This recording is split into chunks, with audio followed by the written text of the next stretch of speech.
Hello student, कैसे हैं आप लोग। तो चलिए आज हम स्टार्ट करते हैं polity class eight NCERT chapter 4 कानून की समझ। चैप्टर 1, 2, 3 ये मैंने करवा दिया है। यदि आप लोग को उसके बारे में जानना है, क्योंकि मैं तो पहले कहूँगी कि चैप्टर 4 करने से पहले आप चैप्टर 1, 2, 3 ये कर लीजिए, क्योंकि चैप्टर 1 में आपको संविधान के बारे में बताया गया है। चैप्टर 2 में आपको धर्मनिरपेक्षता के बारे में बताया गया है। चैप्टर 3 में आपको मतलब 1, 2, 3 कर लेंगे ना तो 4 समझना कोई भी बड़ी बात नहीं है, बहुत ही छोटा सा चैप्टर है। तो चलिए चैप्टर 4 स्टार्ट करते हैं। चैप्टर का नाम है कानूनों की समझ। अभी आप लोग बोलेंगे चलिए ये तो नॉर्मल है, सबको आता है, पर ऐसा नहीं है। उसको थोड़ा और डीप में जानने के लिए चैप्टर पढ़ना बहुत ज़रूरी है। तो पहला क्या कानून सब पे लागू होते हैं। तो उसमें राष्ट्रवादियों ने संविधान में कई ऐसे प्रावधान जोड़े जो कानून पर आधारित शासन की स्थापना के लिए जरूरी थे। इनमें सबसे महत्वपूर्ण प्रावधान यह था कि स्वतंत्र भारत में सभी लोग कानून के नज़र में बराबर हैं।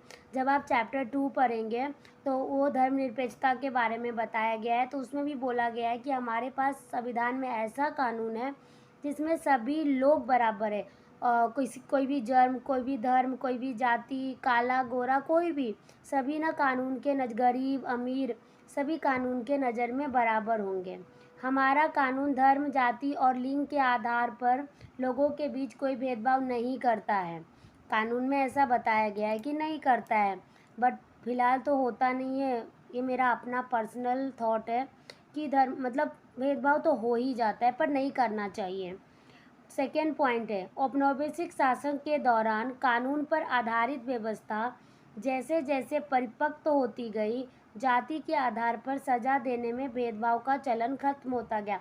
मतलब क्या है कि आप जो पीछे के चैप्टर में देखेंगे ना तो उसमें जाति भेदभाव बहुत सारे थे, पर जैसे जैसे औपनिवेशिक शासन मतलब लोग आगे बढ़ते गए लोगों में थोड़ा मतलब समझ आई, थोड़ा शिक्षित होने लगे, तो फिर उन लोगों फिर ये जाति के आधार पे सजा देने वाला भेदभाव कि तुम ब्राह्मण हो तो ब्राह्मण ने मुस्लिम को मारा, मतलब सिख ईसाई धर्म, ये सब जाति वाले भेदभाव खत्म होते नज़र आ रहे थे।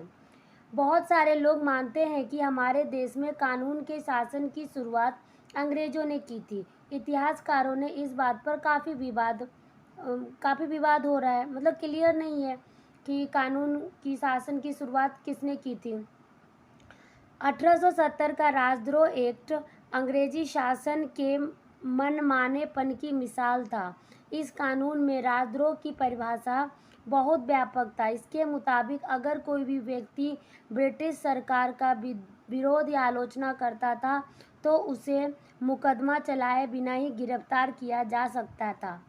मतलब ऐसा बोला जा रहा है, मतलब ये जो एक्ट है ना 1870 का राजद्रोह एक्ट है, इसमें क्या था कि कोई भी व्यक्ति यदि सरकार के खिलाफ कोई विद्रोह, सरकार के खिलाफ कोई परिभाषा, कोई मतलब कुछ बोल रहा है, जैसे आज के टाइम में क्या है, यदि आप किसी भी सरकार के खिलाफ कुछ बोल रहे हो, मतलब ऐसा कुछ नहीं जो अपने देश के लिए गलत हो रहा है, ऐसा नहीं, मतलब आप अपनी थॉट रख रहे हो कि हाँ ये सरकार में ये कमी है, ये सरकार में ये अच्छाई है, तो आपके खिलाफ कोई भी मतलब कुछ भी एक्शन नहीं लिया जाएगा, क्योंकि लोकतांत्रिक सरकार है। हाँ, लेकिन यदि लगा किसी को कि आप ऐसी बातें बोल रहे हो जिससे हमारे देश की सुरक्षा को या हमारे देश को हानि पहुंच रही हो, तो फिर आपके खिलाफ कार्रवाई की जाएगी। पर 1870 का राजद्रोह एक ऐसा नहीं था। उसमें सरकार ना मतलब अंग्रेज अपने हिसाब से शासन कर रहे थे। यदि इस कानून के राजद्रोह की परिभाषा बहुत व्यापक थी। अगर कोई भी व्यक्ति ब्रिटिश सरकार के विरोध में कोई भी आलोचना करता था तो उसे तुरंत ही बिना पूछे गिरफ्तार कर लिया जाता था। ये था 1870 का राजद्रोह। इसी पे बताया गया है कि बहुत लोग मानते हैं कि हमारे देश में कानून की, बट ये कानून नहीं था, ये तो तानाशाही थी।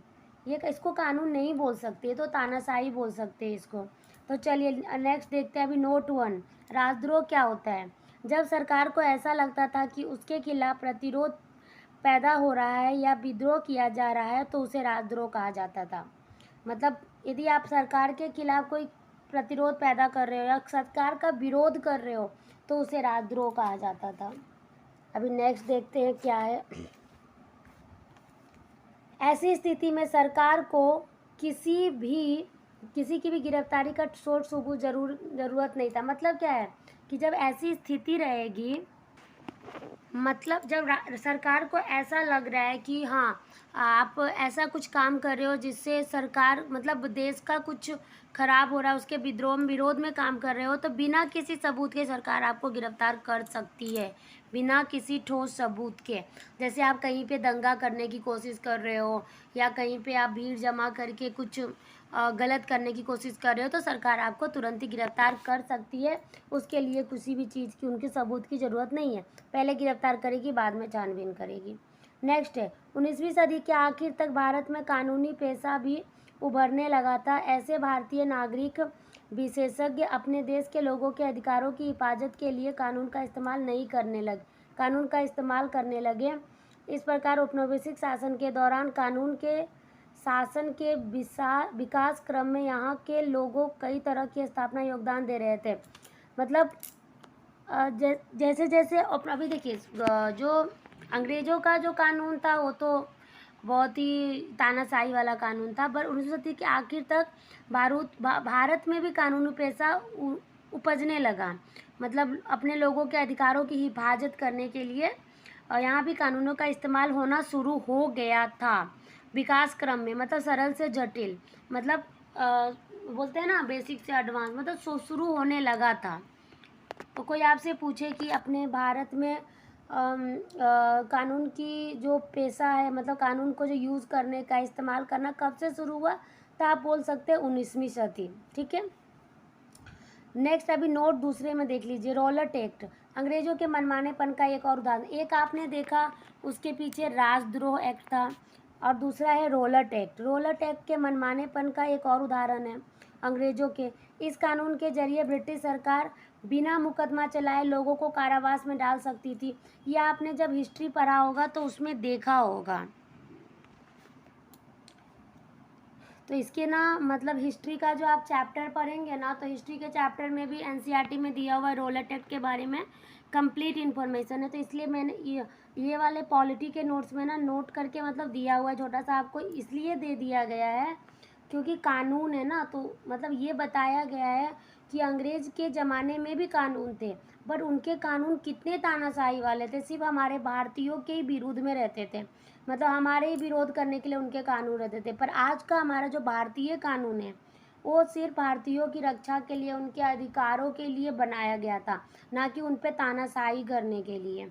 तो देखिए महात्मा गांधी सहित सभी भारतीय राष्ट्रवादी नेता रॉलेट एक्ट के सख्त खिलाफ थे। नेचुरली है ना, क्योंकि वो रॉलेट एक्ट ही भारतीयों के खिलाफ यूज होते थे। और ये चीज़ आप देख लीजिए, जो राजद्रोह एक्ट है वो 1870 में स्टार्ट हुआ था, बनाया गया था। अभी रॉलेट एक्ट 1919 में 10 मार्च 1929 से रॉलेट एक्ट को लागू कर दिया गया था। इसी क्रम में 10 अप्रैल को डॉक्टर सत्यपाल और डॉक्टर सैफुद्दीन किचलुन को गिरफ्तार कर लिया गया था। मतलब इसी एक्ट के इसमें ना डॉक्टर ये सत्यपाल और सैफुद्दीन किचलुन को गिरफ्तार किया गया था, बिना कुछ बोले ऐसे ही गिरफ्तार कर लेते थे।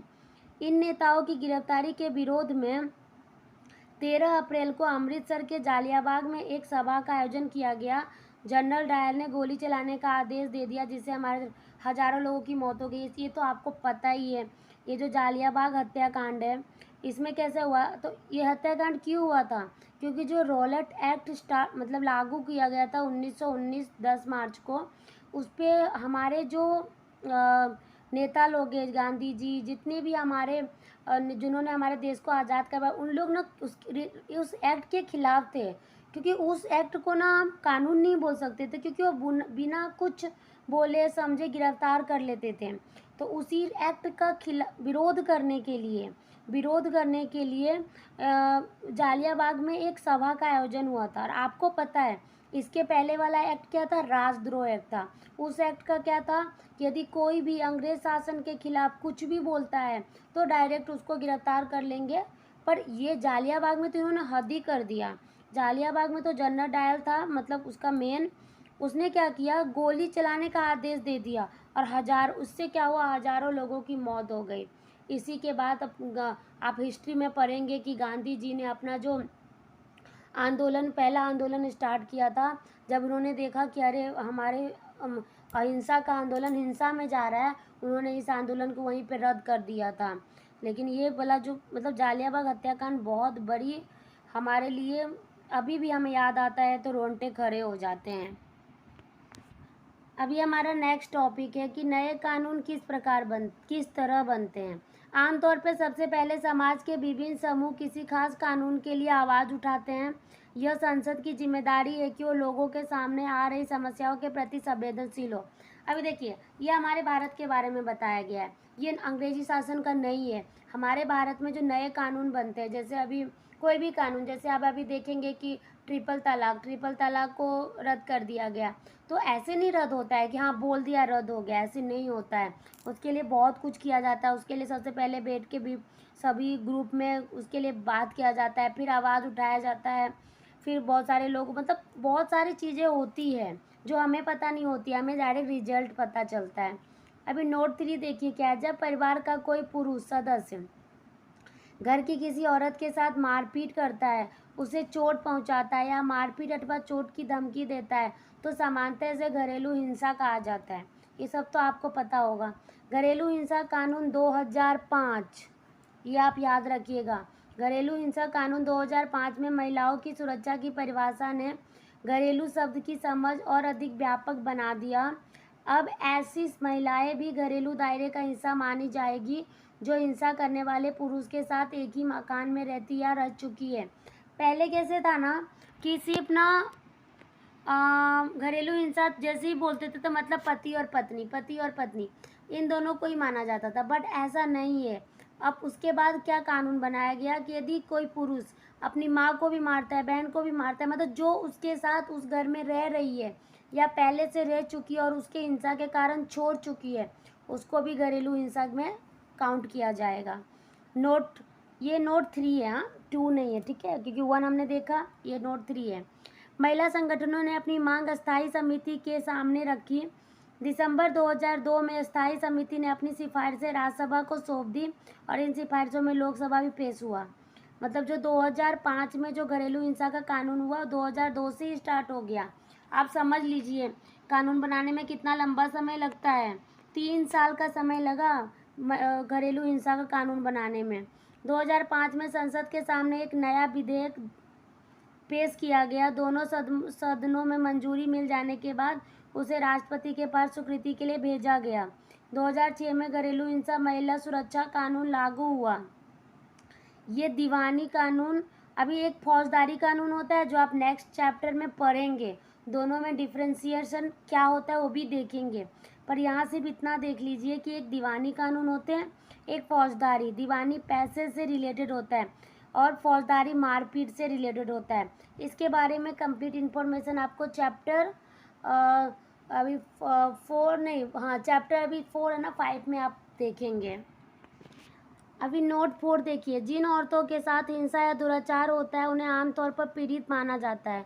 इन हालात से उबरने के लिए औरतें तरह तरह से संघर्ष करते हैं, इसलिए उन्हें पीड़ित के बजाय सर्वाइवर कहना ज़्यादा बेहतर है। सर्वाइवर जो बचा रहे हैं, मतलब जो हिंसा हो तो उनको सर्वाइवर कहा जाता है, ये और आप याद रखिएगा।